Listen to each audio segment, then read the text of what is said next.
Hello. I hope you enjoy our dramatization of the epic poem Beowulf.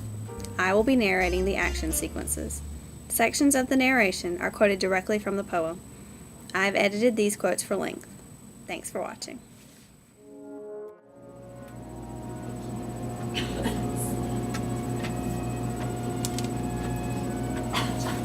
Oh, hello there.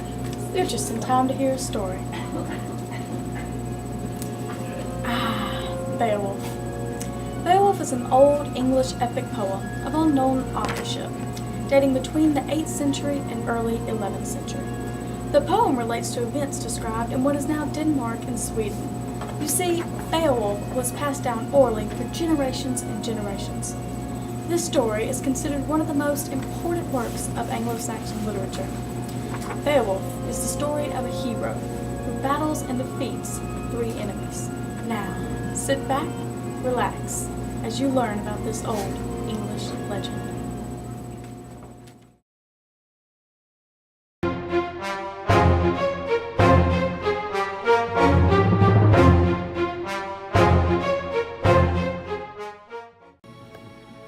Long ago, Hrothgar, the wealthy king of Denmark, built a hall for his soldiers to go to drink and hear songs of adventures. But there was a vicious monster in the kingdom named Grendel. Each night, Grendel attacked the hall, killing many of Hrothgar's men. The warriors tried to fight back, but their weapons were useless against him. When the Danes abandoned the hall, Grendel began attacking the surrounding lands. For 12 years, Grendel terrorized the kingdom of Hrothgar. Word of the Danes' trouble spread to the kingdom of the Geats. Beowulf, prince of the Geats, was sympathetic to their plight and decided to go to Denmark to fight the monster. Hrothgar welcomed Beowulf and his band of warriors with a feast, and Beowulf regaled the people with stories of killing sea monsters. His brave speech gave the Danes hope for the first time in many years. That night, as all but one of the Geats slept, Grendel approached the hall.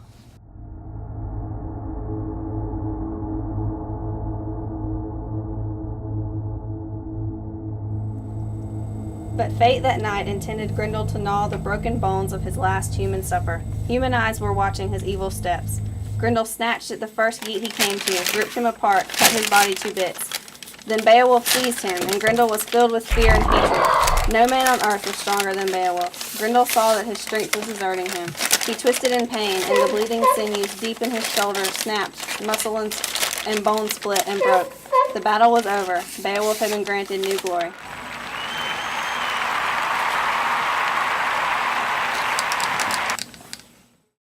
All the land rejoiced at the defeat of Grendel. Beowulf was a hero. The minstrels played gongs in his honor, and Hrothgar adopted him as a son.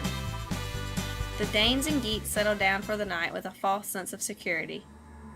For though the beast that had terrorized them for a decade was dead, another lurked in the darkness. Grendel's mother came to the hall to avenge her son. She killed Hrothgar's most trusted advisor, stole Grendel's arm, then fled to her underwater lair. Beowulf, arming himself with an ancient sword that had never been beaten, set out to defeat her. After hours of swimming, Beowulf reached the cave of Grendel's mother.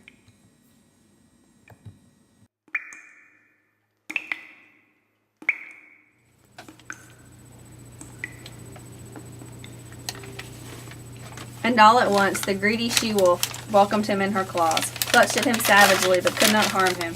They wrestled. She ripped and clawed at him, bit holes in his helmet.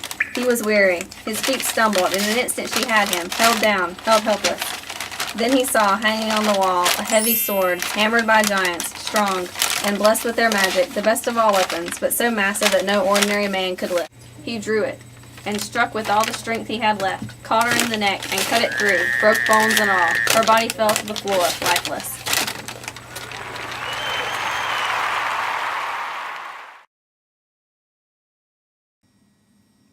Again, Beowulf was a hero. After much celebration, Beowulf and his men returned home, where Beowulf was honored for his heroism. 50 years later, Beowulf is the ruler of Geatland when his kingdom is attacked by a dragon, burning homes, crops, and livestock. Beowulf, now an old man, prepares for battle. He has a tall shield made that will withstand fire. Then he and 11 of his men go to the dragon's den. But Beowulf knew this was his fight alone.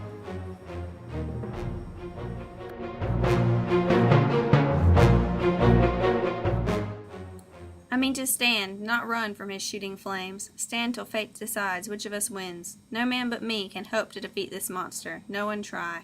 And this dragon's treasure, his gold, everything hidden in that tower will be mine. Then Beowulf rose, still brave, still strong, and marched into the dragon's cave. The monster came quickly toward him, pouring out fire and smoke, hurrying to its fate.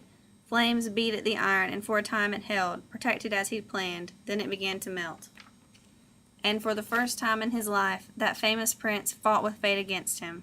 None of his comrades came to him. His brave and noble followers, they ran for their lives.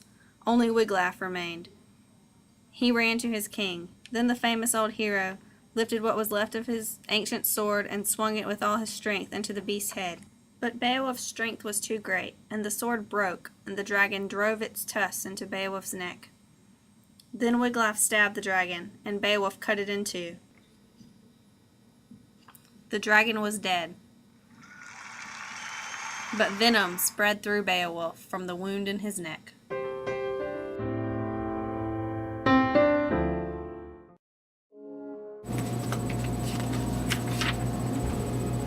After that final battle with the dragon, Beowulf receives fatal wounds and soon dies. The cost of killing dragon was heavy, but Beowulf would not be forgotten. He was a famous hero and king. According to Beowulf's wishes, his body was burned on a huge funeral pyre and then buried with a massive treasure in a tomb overlooking the sea. The story of this hero was told for years and years and is still read to this very day. Thank you for stopping by and listening to the story of a hero, a king, a legend, Beowulf.